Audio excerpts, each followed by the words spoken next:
All right, welcome back to MMA Al Dente. I'm here to talk about Alexander Hernandez coming down in weight to fight Billy Quarantillo. These guys are similarly built. Hernandez is an inch shorter and has 2 inches of reach, despite being an inch shorter. Billy Quarantillo is 34 years old, which surprised me. I did not see that coming. I thought he was like 10 years younger, or, 8 years younger. Alexander Hernandez is 30. But both these guys seem to be in their prime, despite the losses they've suffered. They've been largely kicking ass and taking names. Well, Hernandez not as much, but he's been in the UFC fighting tougher competition, I'd say. So these are both solid fighters, and this is going to produce a good one. Hernandez, again, coming down from 155. He's got a record of 13-5.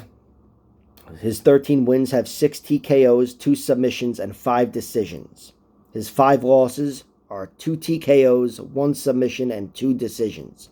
All 5 losses are inside the UFC, or no, 4 of the 5 losses are in the UFC to Moicano, Drew Dober, Cerrone, and Thiago Moises, and Francisco Trinaldo. No, but his one loss is to, outside the UFC, is to Jamal Emmers by split decision. And Jamal Emmers, if you don't know, is a current UFC fighter who's been injured due to a nasty fucking heel hook, I think.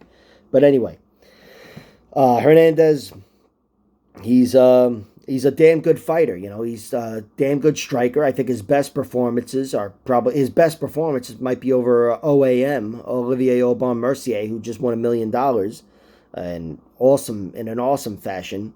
And Hernandez largely dominated him, out wrestled him for 3 rounds, out hustled him, and that's a tough guy to out hustle.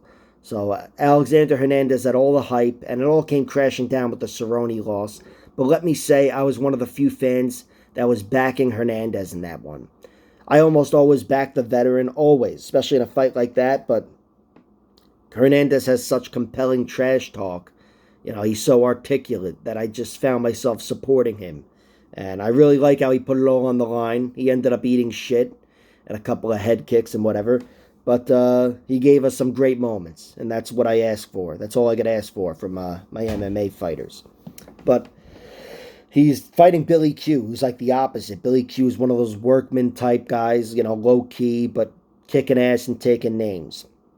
He's got a record of 16-4, 7 TKOs, 5 submissions, 4 decisions, and his finishes, he has 12 finishes, as I said. 8 of them come in rounds 2 and 3. Only 4 of them come in round 1. That's the type of fighter Billy is. He builds. He's got a good amount of round 3 finishes. I think a good portion of his last few finishes are all in round 3. And that's my favorite type of fighter, He doesn't have the concussive power or, with the athleticism to complement the power to get it done in round 1. But he gets it done in round 3, and a good amount of times he's got to take his ass kicking to get there. Even though he didn't get the finish, the Spike Carlisle fight is a classic Billy Q fight.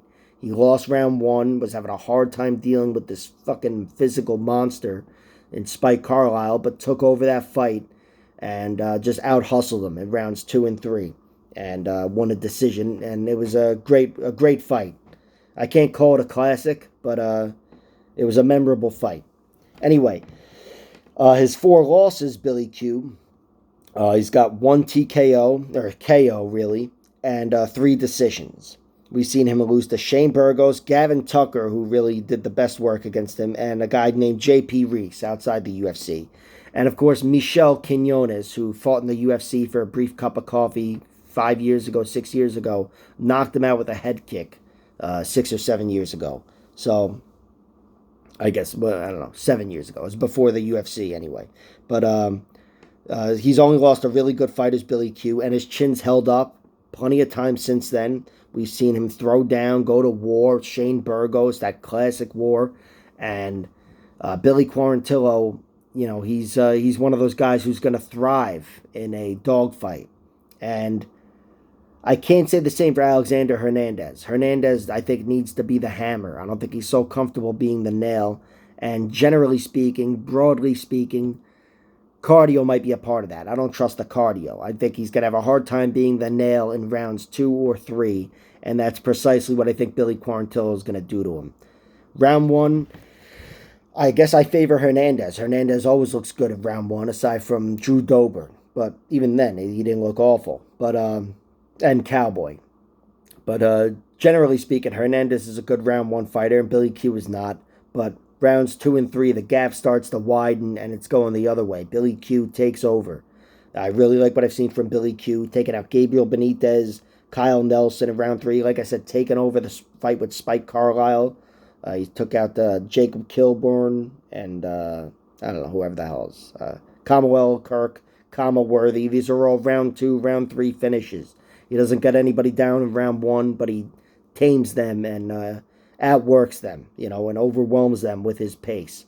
And I think that's what I expect from this fight.